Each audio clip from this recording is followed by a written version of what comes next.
Exposed, the ridiculous luxury habits of history's richest people. When we think about the richest people throughout history, it's easy to imagine grand palaces, overflowing vaults of gold, and impossibly extravagant lifestyles.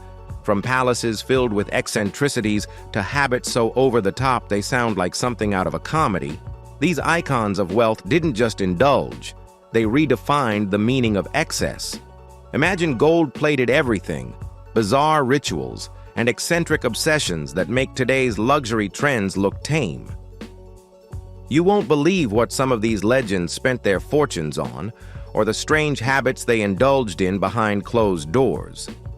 So, buckle up and get ready to explore a world where money knew no limits, and where some habits are so ridiculous, they're almost funny. Stay tuned, because what you're about to hear will change your idea of luxury forever. The emperor who ate diamonds for breakfast. Take, for example, Emperor Nero of ancient Rome.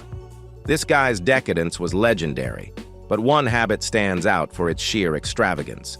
Nero supposedly had a penchant for powdered pearls and crushed precious gems sprinkled over his meals. Literally, he ate glittering dust alongside his food, thinking it would enhance both the flavor and his health. Can you imagine starting your day with a diamond-dusted omelet? It sounds downright absurd, but in Nero's time, precious stones weren't just decorative. They were symbols of power, and consuming them was seen as a demonstration of ultimate wealth and divine favor. Louis XIV, the Sun King's obsession with gold. Fast forward to 17th century France, and we find Louis XIV, the Sun King, who practically bathed in gold. His palace, Versailles, is an ode to extravagance, but his personal habits were equally over the top. Legend has it that Louis loved to soak in baths filled with milk, honey, and even the crushed petals of rare flowers, all served golden by his team of attendants. And as if that wasn't enough, he had a chamber pot made entirely of solid gold. While that might sound like an unnecessary luxury, to Louis, it was a symbol. Even his most private moments had to reflect grandeur. In a way, it was as if no part of his life was allowed to be plain or simple. The Maharaja who kept a private zoo of exotic animals. Moving across continents, the Maharaja of Patiala in early 20th century India took luxury to a wildly different dimension. This ruler didn't just collect jewels and fancy clothes, he kept a private zoo, not just any zoo, but one filled with exotic animals like lions, tigers, and even cheetahs as household pets. Imagine visiting a palace where a tiger lounges more comfortably than your pet dog. But luxury for the Maharaja wasn't just about flaunting wealth through possessions.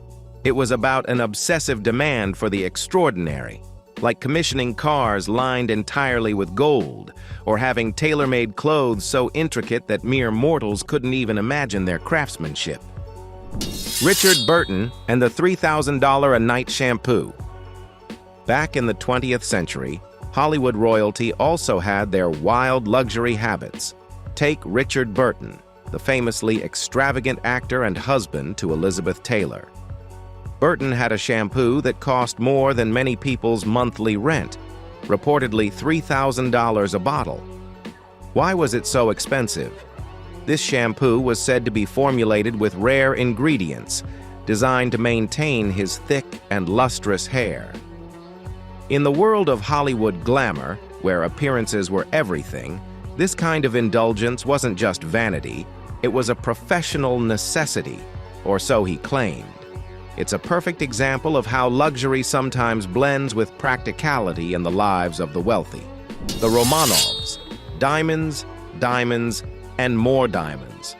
The Romanov dynasty of Russia has long captured our imagination as the epitome of imperial opulence, and with good reason. The last Tsar, Nicholas II, and his family lived in a world dripping with jewels. But it wasn't just about wearing diamonds. They embedded the gems into furniture, chandeliers, and even their carriages. One especially ridiculous habit involved diamonds sewn directly into their clothing, so if anyone tried to steal their jewels, they'd be tearing through their very garments. A dazzling defense mechanism, to say the least. King Solomon's endless wealth and quirky gifts. If we go even further back in time, the biblical King Solomon was said to have more wealth than virtually anyone else in history. His stories include elaborate gifts and luxuries, like building temples with the finest gold and inlaying intricate designs with precious stones. But one truly curious habit documented involves a tower in Jerusalem filled with an enormous collection of exotic animals and unique treasures sent from all over the known world. It was a symbol of not just power, but curiosity, and a love for the rare and fabulous, however impractical. What do these habits tell us about the richest people in history? Looking back at these stories, one thing becomes clear. The extravagance of the wealthy isn't just about flaunting money or living lavishly. It's deeply symbolic, a way to assert identity, power, and sometimes even immortality. These luxury habits are windows into the personalities of the people who shaped history, from emperors craving divine status to royalty's desires for peerless elegance, to Hollywood stars betting on image at any cost. And yes, some of these habits do seem utterly ridiculous to us today. Eating diamonds or having a golden toilet might make us chuckle, but for them, these were expressions of absolute influence and the undying human desire to be remembered. So, what can we take away from the excessive luxury habits of history's richest? Maybe it's a reminder that wealth, for all its power, often mixes with human quirks, insecurities, and fantasies. The richest people, no matter the era, have pursued not just comfort, but spectacle. And sometimes, spectacle just gets a little, well, over the top. Next time you scroll through stories of billionaires today, maybe give a little nod to those who came before. After all, there's nothing new under the sun, just generations of people finding new ways to live fabulously. Thanks for joining me on this dive into history's wildest luxury habits. If you enjoyed this journey, don't forget to like, subscribe, and share. Because who doesn't love a peek behind the velvet curtains of the ultra-rich?